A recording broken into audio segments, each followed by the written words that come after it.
इसमें सबसे बड़ी जो अभी चेंज एक सेकंड राकेश तिवारी साहब, मैं आपको लेती हूँ। ये सैयद भाई की लाइन बहुत जल्दी ड्रॉप हो जाती है, तो मैं इनसे भी पूछती हूँ ये क्या कहते हैं अपने मायदे के बारे में, फिर उसके बाद आपको कंटिन्यू करती हूँ। जी जी जी, सैयद भाई क्या कहेंगे आप सर? किसके बारे में कहना है? आपको बताया, मेरा टॉपिक है, बहुत काफी चीजों पे मैंने हाईलाइट किया अपने इंट्रो के अंदर, तो आप मैं ये बात कर रही हूँ, ये जो अमन मायदा हुआ है, ये कहा जा रहा है कि कागज के पुर्जों की तरह ये बिखर जाएगा। ये अमन मायदा टेम्परेरी किया गया है, और ये जो है जब तक इलेक्शन नहीं होते और जब तक तदफीन हो जाएगी आयतुल्ला खामनाई की, तो उसके बाद ये मायदा वायदा कुछ नहीं आएगा, ये ऐसे ही टूट जाएगा। तो फिर पूरी दुनिया में क्या देखते हैं, किस तरह की तबाही आएगी, इस पे आप बात कर सकते हैं कि इसमें कितनी हकीकत और कितनी सच्चाई है। अलग अलग लोगों से अलग अलग इस पे पॉइंट पे बात करूंगी जी। मेरा ख्याल है कि इनका जो मकसद है ना, इनका मकसद है कि रिजीम चेंज करना है ईरान के, और रिजीम चेंज करने से पहले वो अपना जो जखीरा खत्म हो गया ना अमेरिका में पेट्रोल का, उसको सीधा कर रहे हो।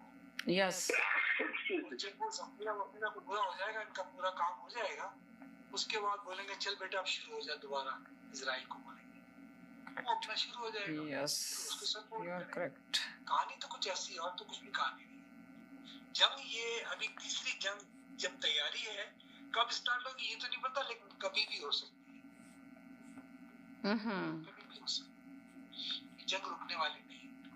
अच्छा, यानी कि आप ये कह रहे हैं कि ये अभी तो है ना, राकेश तिवारी साहब ने कहा कि ये मायदा परमानेंट हो चुका है, अभी ट्रम्प साहब ने ऐलान किया है, मगर आप कह रहे हैं कि नहीं, ये मायदा तो जंग रुकने वाली नहीं है, और ये मायदा किसी वक्त भी टूट के और जंग का। इनसे ये पूछिए कि ये जो मायदा हुआ है इस पे इजराइल खुश है, सिर्फ ये पूछ लें बस।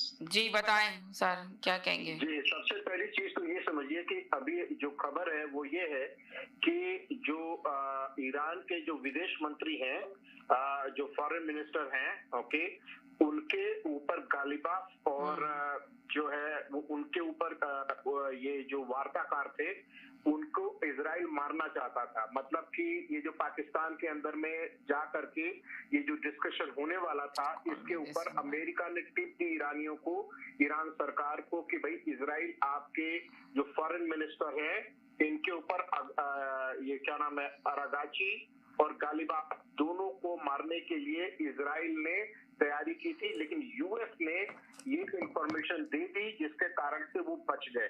तो ओके, जी जी जी जी जी, तो अभी सिचुएशन ये है, क्योंकि अमेरिका को ऐसा है कि क्या होता है कि जब आप किसी लड़ाई में फंसते हैं तो अगर किसी की मदद करने के लिए आप जा रहे हैं और अगर आपका खुद का गला फंस जाए तो सबसे पहले आप अपना गला बचाते हैं, फिर दूसरे की मदद की सोचते हैं। तो अभी इजराइल के मदद के लिए अमेरिका गया और उसने सारा कुछ आगे बढ़ के किया, लेकिन अब अमेरिका का गला चौक हो रहा है क्योंकि अमेरिका की इकोनॉमी और वर्ल्ड इकोनॉमी इससे उसके ऊपर असर पड़ रहा है। सबसे बड़ी चीज, जितने भी अमेरिका के बिजनेसमैन हैं जिनके बहुत पैसे लगे हुए हैं यहाँ से वहां पूरी दुनिया के अंदर में, चाहे जिसमें अमेजोन आ जाता है, गूगल आ जाता है, जितनी बड़ी बड़ी कंपनियां हैं उनके पैसे दांव पे लगे हुए हैं और ये लड़ाई जितनी जारी रहती है उससे उनको फायदा नहीं नुकसान होगा, और उस नुकसान की भरपाई, और उन्होंने ट्रंप को इसीलिए बिठाया है